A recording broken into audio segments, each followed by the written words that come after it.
ये एपिसोड भी स्टार्ट होता है बिल्कुल उसी सीन से जहाँ पर हम देखते हैं कि लीडर होंग को उस गोल्डन हॉर्न बेहमूथ के ऊपर बहुत ही ज्यादा गुस्सा आ रहा होता है, जिस वजह से वो अपने स्पेयर को यूज करते हुए एक बहुत ही ज्यादा जोरदार अटैक उस गोल्डन हॉर्न बेहमूथ के ऊपर करते हैं और अपने स्पेयर को उस पर थ्रो कर देते हैं। वो मॉन्स्टर लीडर होंग का वो स्पेयर अपनी तरफ आता हुआ देखकर अपने दोनों हाथों से उसे रोकने की कोशिश करता है। तभी वॉरियर ली शन भी गुस्से में वहाँ पर आ जाते हैं और उस मॉन्स्टर की बैली पर अटैक करते हैं, जिसकी वजह से वो मॉन्स्टर वहाँ पर अपने आप को संभाल नहीं पाता और वॉरियर ली शन के अटैक के साथ वहाँ पर पीछे जाने लगता है। तभी लीडर होंग भी गुस्से में अपनी फुल स्पीड को यूज करते हुए उस मॉन्स्टर पर अटैक कर देते हैं और अब यहाँ पर लीडर होंग और वॉरियर ली शन दोनों ही उस मॉन्स्टर को घसीटते हुए काफी ज्यादा दूर ले जा रहे थे। साथ ही साथ हम यहाँ पर देखते हैं कि लीडर होंग और वॉरियर ली शन अपनी फुल पावर को यूज कर रहे थे, जितनी भी उनके पास पावर बची हुई थी। साथ ही साथ वो अपनी डिमेंस को भी एक्टिवेट कर देते हैं, जिसकी वजह से उस मॉन्स्टर को वहाँ पर काफी ज्यादा इंजरीज हो रही थी और वो वहाँ पर जोर जोर के साथ चीख रहा होता है। इसी के साथ हम देखते हैं कि लीडर होंग और वॉरियर ली शन उसे जाकर समंदर के ऊपर जोर के साथ टकराते हैं, जिससे वहाँ पर एक जोरदार ब्लास्ट होता है। तभी हम उस मॉन्स्टर को देखते हैं जो कि अपने मुंह में अपनी लेजर बीम को रेडी करने की कोशिश करता है, लेकिन लीडर होंग उसके मुंह को बंद कर देते हैं। तभी वो अपने दूसरे मुंह को यूज करते हुए अपनी डिवोरिंग एबिलिटी को एक्टिवेट करने की कोशिश करता है, लेकिन वॉरियर ली शन अपना एक अटैक यूज करके उसके वो मुंह को भी बंद कर देते हैं। और फिर यहाँ पर लीडर होंग और वॉरियर ली शन चिल्लाते हुए अपनी पूरी पावर को यूज करते हैं और उस मॉन्स्टर के ऊपर जोर जोर के साथ अटैक करने लगते हैं। वो मॉन्स्टर वहाँ पर हिल भी नहीं पाता। अब यहाँ पर लीडर होंग और वॉरियर ली शन उस मॉन्स्टर पर बार बार जानलेवा अटैक करी जा रहे थे। तभी व्यू चेंज होता है, हम देखते हैं मिलिट्री बेस को जहाँ पर काफी सारे सोल्जर्स इंजर्ड हो चुके थे और अब यहाँ पर बाकी जितने भी सोल्जर्स ठीक थे वो इन सभी सोल्जर्स को हॉस्पिटल में लेकर जा रहे थे ताकि वो इनका इलाज करवा पाए। यहाँ पर हमें उस मिलिट्री बेस का भी सीन दिखाया जाता है, जहाँ पर हम देखते हैं कि वहाँ उस मिलिट्री बेस में जितने भी मॉन्स्टर्स अटैक करने के लिए आए थे, इन सभी सोल्जर्स और वॉरियर्स ने मिलकर उन सभी मॉन्स्टर्स को मार डाला था और वहाँ पर चारों तरफ उन सभी मॉन्स्टर्स की लाशें बिखरी हुई थी। इसी के साथ वहाँ पर कुछ फाइटर जेट्स उस मिलिट्री बेस के ऊपर राउंड लगा रहे थे ताकि अगर कोई मॉन्स्टर उन पर अटैक करे तो वो पहले ही उसको अटैक करके मार डालें। तभी हम देखते हैं कि अचानक से उस फाइटर जेट की लाइट लुओ फेंग के ऊपर जाकर लगती है, जो कि काफी ज्यादा बड़े मॉन्स्टर के ऊपर खड़ा हुआ था। फेंग यहाँ पर अपनी कम्युनिकेशन वॉच पर लीडर होंग और वॉरियर ली शन की फाइट को देख रहा होता है। तभी हम बबाता को देखते हैं जो कि अपने रेड कासल में होती है और वहाँ पर एक बड़ी सी स्क्रीन लगाकर फेंग को कुछ समझा रही होती है और कहती है ये एक बहुत ही अच्छी टेक्निक है जो कि अभी वॉरियर ली शन और लीडर होंग ने उस मॉन्स्टर के अगेंस्ट यूज की। और फिर बबाता यहाँ पर हमें उस टेक्निक के बारे में बताने लगती है और कहती है सबसे पहले उन्होंने उस गोल्डन हॉर्न बेहमूथ को रोकने के लिए बहुत सारे मेटल का यूज किया, फिर उस गोल्डन हॉर्न बेहमूथ को हाइड्रोजन बॉम्ब से उकसाया।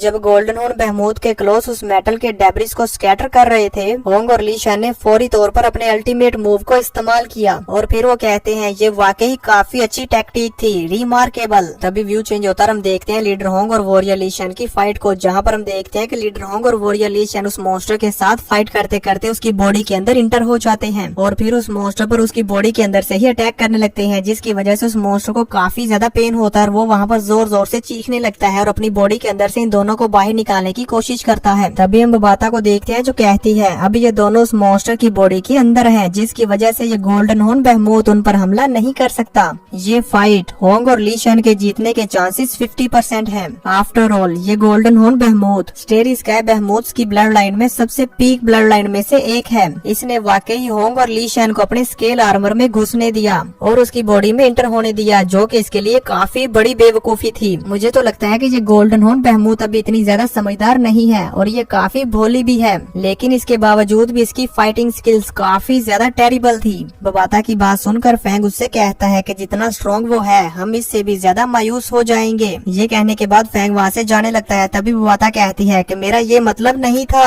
और फिर वो मॉनिटर पर फेंग को डिटेल में बताने लगती है और कहती है मेरा मतलब है कि ये गोल्डन हॉर्न बेहमूथ अभी यंग है, ये अभी अपने बचपन में दाखिल हो रहा है। हमने इस गोल्डन हॉर्न बेहमूथ का बचपन निगल लिया और साथ ही साथ इसका बेबीहुड भी निगल लिया। मेरा ये कहने का मतलब है कि वो अभी बहुत छोटा है और उसके पास बहुत ज्यादा तजर्बा भी नहीं है। इसी के साथ साथ इसका अटैक मेथड बहुत आसान और सिंपल है। बबाता की ये बात सुनकर फेंग हैरान हो जाता है और कहता है क्या वो अब भी बहुत छोटा है? इतना छोटा होने के बावजूद भी इस गोल्डन हॉर्न बेहमूथ ने पहले ही तकरीबन बनी नुई इंसान को मिटा दिया है। ये कहने के बाद फेंग वहाँ पर रुककर उस मिलिट्री बेस का हाल देखता है जो कि पूरी तरह से डिस्ट्रॉय हो चुकी थी और फिर इसी के साथ फेंग वहाँ से फ्लाई करके कहीं चला जाता है। चेंज होता है, हम देखते हैं उस गोल्डन हॉर्न बेहमूथ को जो कि दर्द के मारे कड़हाता हुआ फ्लाई करता हुआ जा रहा था और साथ ही साथ लीडर होंग और वॉरियर ली शन को अपनी बॉडी से बाहर निकालने की कोशिश कर रहा होता है। वो मॉन्स्टर अब अचानक से फ्लाई करता करता आसमान में रुक जाता है और अपनी बॉडी से काफी ज्यादा पावर को रिलीज करता है। इसी के साथ वो अपनी उसी पावर को यूज करते हुए वहाँ पर काफी सारे स्पाइक्स बना लेता है जो कि दिखने में गोल्डन कलर के थे। अब वो अपने उन्हीं सारे स्पाइक्स को यूज करते हुए अपनी बॉडी के ऊपर अटैक करता है ताकि वो लीडर होंग और वॉरियर ली शन को अपनी बॉडी में ही मार सके। अपने ही इतने ज्यादा पावरफुल अटैक को अपनी बॉडी के ऊपर करने की वजह से वो वहाँ पर काफी ज्यादा इंजर्ड हो जाता है, लेकिन इससे उसे वहाँ पर रिलीफ मिलता है। अभी वो थोड़ा सा सुकून महसूस कर ही रहा होता है कि तभी अचानक से लीडर होंग और वॉरियर ली शन वहाँ पर उसकी बॉडी के अंदर और भी ज्यादा खतरनाक अटैक करने लगते हैं, जिसकी वजह से उस मॉन्स्टर का ब्लड उसकी बॉडी से बाहर आने लगता है और वो वहाँ पर वो और भी ज्यादा दर्द के मारे चीखने लगता है। तभी अचानक से हम देखते हैं कि उस मॉन्स्टर की बॉडी के अंदर बड़े बड़े होल होने लगते हैं और उन होल्स में से उसकी गोल्डन कलर की लाइट बाहर आ रही होती है। दिखने में यहाँ पर ऐसे लग रहा था कि जैसे ये मॉन्स्टर यहीं पर ब्लास्ट हो जाएगा। अब वो मॉन्स्टर ऐसे ही दर्द के मारे कभी इधर तो कभी उधर फ्लाई करके जा रहा था ताकि वो अपनी बॉडी के अंदर से इन दोनों को बाहर निकाल पाए, लेकिन वो नहीं निकाल पाता। इसी के साथ व्यू चेंज होता है, हम देखते हैं वार गॉड पैलेस का सीन जो कि इस मॉन्स्टर को इस तरह से दर्द के मारे तड़पते हुए मॉनिटर पर देख रहे थे। इसी के साथ फिर हम सिटी का व्यू देखते हैं जहाँ पर सिटी में मौजूद सभी लोग भी इस मॉन्स्टर को इस तरह से दर्द के मारे तड़पते हुए देख रहे होते हैं। साथ ही साथ लुओ फैंग और उसकी फैमिली भी देख रही थी। अब हमें मिलिट्री बेस में कंट्रोल रूम का सीन दिखाया जाता है जहाँ पर हम देखते हैं कि कमांडर जी और वहाँ पर मौजूद सोल्जर्स भी इस मॉन्स्टर को इस तरह से तड़पता हुआ देख रहे होते हैं। वहाँ पर मौजूद सोल्जर्स खुश होते हुए बताता है, वहाँ पर मौजूद एक ऑफिसर खुश होते हुए बताता है कि इस गोल्डन हॉर्न बेहमूथ की लाइफ इंटेंसिटी कमजोर होती जा रही है। ऑफिसर की ये बात सुनकर कमांडर जिया काफी ज्यादा खुश हो जाते हैं और भागकर उस ऑफिसर के पास आ जाते हैं और मॉनिटर पर देखने लगते हैं कि हाँ वाकई उस मॉन्स्टर की तो लाइफ इंटेंसिटी कम होती जा रही है। और फिर वो उस ऑफिसर से कहते हैं होंग और ली शन का क्या, उनके बारे में क्या ख्याल है, उनकी लाइफ इंटेंसिटी कितनी है। कमांडर जिया की ये बात सुनकर वो ऑफिसर वहाँ पर लीडर होंग और वॉरियर ली शन को सर्च करने लगता है, लेकिन मॉनिटर पर उसे कहीं भी लीडर होंग और वॉरियर ली शन के लाइफ सिग्नल्स नहीं मिलते, जो देखकर वो उन्हें बताता है नहीं उनके लाइफ सिग्नल्स नहीं मिल रहे।